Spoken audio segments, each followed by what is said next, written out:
When paratroopers jumped into enemy territory during World War II, their mission didn't end when they touched the ground. In fact, that's when it truly began. These men were dropped into hostile areas with no guarantee of resupply, often isolated and outnumbered. Their survival depended on what they carried in a small, highly specialized kit built specifically for the kind of warfare that required stealth, endurance, and, well, a fair bit of ingenuity. Few people today have ever seen the contents of these kits, yet they tell us volumes about the demands of guerrilla-style fighting and survival under extreme pressure. For those who value history or study the art of survival, this is honestly one of the most fascinating pieces of forgotten wartime gear. The kit was designed for survival and sabotage. The primary role of World War II paratroopers wasn't simply fighting enemy soldiers head-on. They were often tasked with cutting supply lines, blowing up bridges, or disrupting communication networks before larger Allied forces arrived. To do that, the kit had to contain not just survival gear, but tools for sabotage. Paratrooper kits were small, easily portable, and practical. They often included wire cutters for snipping through fences, lightweight explosives with simple detonators for destroying rail lines, and maps printed on silk to avoid tearing or rustling. Each item was chosen with precision, stripped down to essentials so nothing weighed more than necessary. This deliberate design teaches us something crucial about preparation today. Whether it's survivalists packing a bug-out bag or hikers preparing for a trek, the principle is the same. The best kit is not the one with the most items, but the one where every single item has a clear purpose. Modern preppers can learn from this by tailoring their kits to the environment and mission they expect to face, rather than stuffing it with random gear. Food and water solutions were compact but effective. Staying alive behind enemy lines required more than weapons and sabotage tools. Paratroopers needed calories and hydration, and they had to carry them in the smallest possible form. Many kits included compressed chocolate rations and high-energy biscuits, designed to provide bursts of energy without spoiling. For water, purification tablets were standard, allowing soldiers to drink from streams or wells without fear of disease. Today, this is still one of the most practical lessons from their gear. Anyone venturing outdoors should know that lightweight, calorie-dense foods, combined with a means of making water safe, are more valuable than heavy meals or large canteens. A modern adaptation could be energy bars and iodine or chlorine tablets, replicating the efficiency of World War II kits. Paratroopers couldn't carry days of food in their packs, and neither should a survivalist. Carry only what sustains you until you can secure local resources. Navigation and signalling tools were silent and discreet. Because paratroopers were often isolated from their units, navigation was critical.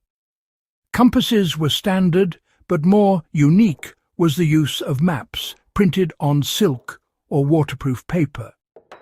These were not bulky and could survive folding, soaking, and long-term use without falling apart.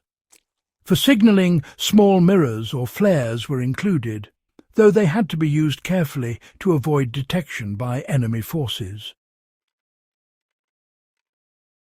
This kind of resourcefulness is directly applicable to anyone who studies survival today. Carrying a durable map and a compass, instead of relying solely on technology, can make the difference in an emergency. Modern hikers and outdoorsmen who depend only on GPS can learn from the World War II practice of having analog backups that never run out of battery. Medical supplies reflected the dangers of combat and terrain. Another essential part of the paratrooper kit was medical gear. Soldiers had to be ready to treat injuries from hard landings, gunfire, or simply infections from dirty water. Kits often contained bandages, sulfur powder to prevent infection, and morphine syrettes for serious wounds. These were packed in ways that could be quickly accessed under stress. For survival enthusiasts today, the takeaway is clear. A medical kit should be tailored to the risks you expect. It doesn't have to be extensive, but it must cover the most likely dangers. A compact pouch with antiseptic wipes, pain relievers and bandages is far more useful than a bulky box filled with items you'll never use. What's often overlooked is the psychological effect of these kits. For men jumping into the unknown, simply knowing they had the tools to survive gave them a mental edge. Items like small knives, waterproof matches, or even sewing kits were not just physical tools. They were symbols of self-reliance. When you're stranded, morale can be as critical as rations, and these small inclusions helped keep men focused and resilient. This is another lesson we can apply today. Building a survival kit isn't only about the items. It's about confidence. A pared-down, well-thought-out kit can reduce panic and keep you moving forward, just as it did for soldiers 80 years ago. What makes the World War II Paratrooper kit so fascinating is that it was more than a collection of objects. It was a carefully engineered system that balanced survival, sabotage, and self-reliance. Every tool had a role, every ounce of weight was justified, and every soldier who carried it was trained to use it. While technology has changed, the underlying principles have not. Preparation, efficiency, and adaptability are timeless lessons, whether you're behind enemy lines or facing challenges in everyday life. For those who study history, these kits reveal how seriously the Allies took survival. For those interested in survivalism, they offer a template that remains practical even today.